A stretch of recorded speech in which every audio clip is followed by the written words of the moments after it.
In my previous video, I explained the theory behind games, and I mentioned that Scientologists are being approached on the street and told about claircognition and OT levels, and I mentioned that reaction can vary, and the most common responses tend to be walking away or changing the subject. So if you say to Scientologists something like, a million years ago, an evil dictator of Galactic Federation decided to solve all the population problem in his galaxy by rounding up people, freezing them, and shipping them on Earth on spaceship. They were disposed into volcanoes. Then nuclear explosions were set off, blowing this frozen salt into stratosphere, where they were collected by force field and brought back to Earth, where they were packaged into clutters containing hundreds of different entities. So if somebody told me that when I was new to Scientology, I would go away, you're crazy. So, do you think Hubbard himself believed in space opera he created? Or was it just he deceiving with a purpose to see how long for different individuals would take to get that aha moment? Well, let's say in Milgram experiment that was investigated obedience to authority, it's relied on deception to meet its research objectives. So participants were misled into thinking that they are administering electric shock to another person, referred as the loner, when in fact the loner was an actor and the shocks weren't real. So just imagine if someone burst in the room and yelled, "Hey, those shocks aren't real." Well, that would ruin the whole experiment, right? And change the outcome. Well, in addition to that, Scientologists also believe that if they learn about this story with volcanoes too soon, they would die. Well, according to Hubbard, a living organism is made up of matter, energy, space, and time, powered by a life force called theta.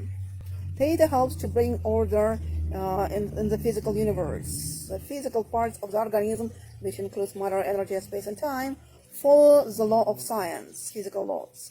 So living organisms are focused on movement.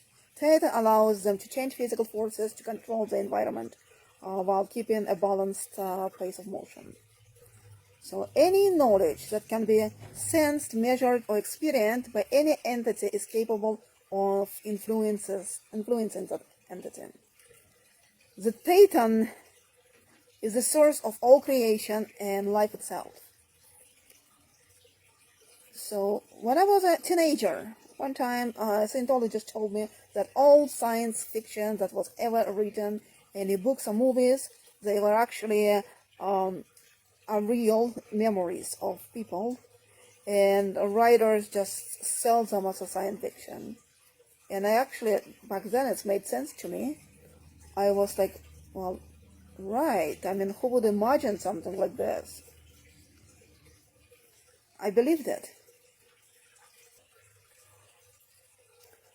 Well, I knew some Scientologists who did their OT levels, including the whole volcano story, and they became very creative after that. Some of them started writing short science fiction books about wars between planets and traveling to other planets, and just because they discovered the ability to imagine, and they actually said, so that Scientology helped them. That's only good outcomes that I observed, and I'm not suggesting that if you want to be a writer, go do OT levels. There are writing classes that exist that are much cheaper. So you would ask, if Satan, the spiritual being, is so powerful that he can actually walk through walls, he can be in several places at once, he can just create things out of thin air, and just physical laws don't apply to him, how he would let somebody to do something to him? Let's say pick him up like this and just throw him into a volcano, right? It doesn't make sense. So if matter, energy, space, and time only exist in physical universe, And we can experience only that through physical body. And if I'm not inside my body, how the heck somebody can pick me up and throw me into a volcano and then blow me up with a bomb? So unless I believe that it's possible, unless I believe that it can be done, and I let them to do that to me, then it's a different story. You can check out my other video about cause and effect. Well, apparently, we can be indoctrinated into belief that we are all effect of others, and we lost our ability to be the cause. Like once upon a time, Titans made up this physical universe rules, and now they can't break free from them. We have to keep like reincarnating on Earth over and over, trapped in physical bodies, because we believe that, you know, that's how things work. And according to Hubbard, according to Hubbard, Scientology is the only way to get out of this mess we got ourselves into.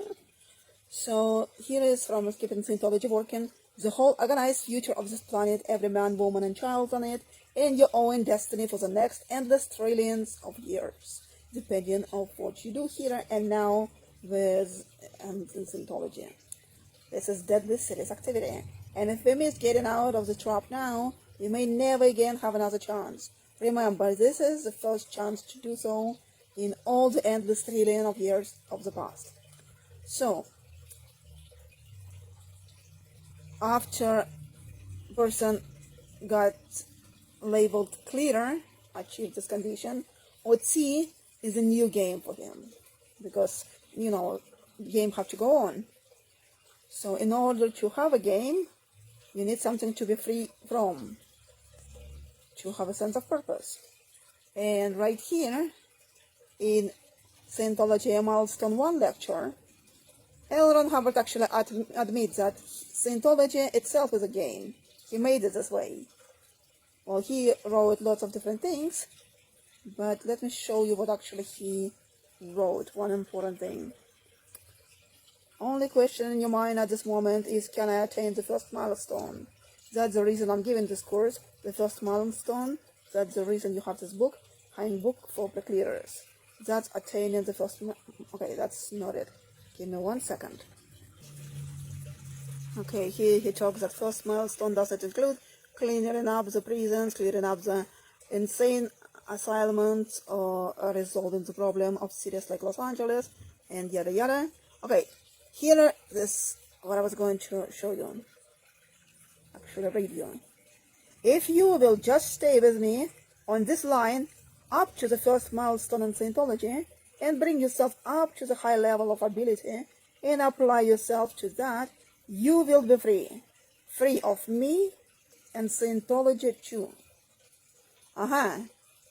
See, free of me and Scientology too. That's the real goal. But before Scientologists can achieve it, there are lots of steps on the bridge he created as a journey to total freedom. And as I mentioned before, a needless desire for freedom is a perfect trap. So figure it out.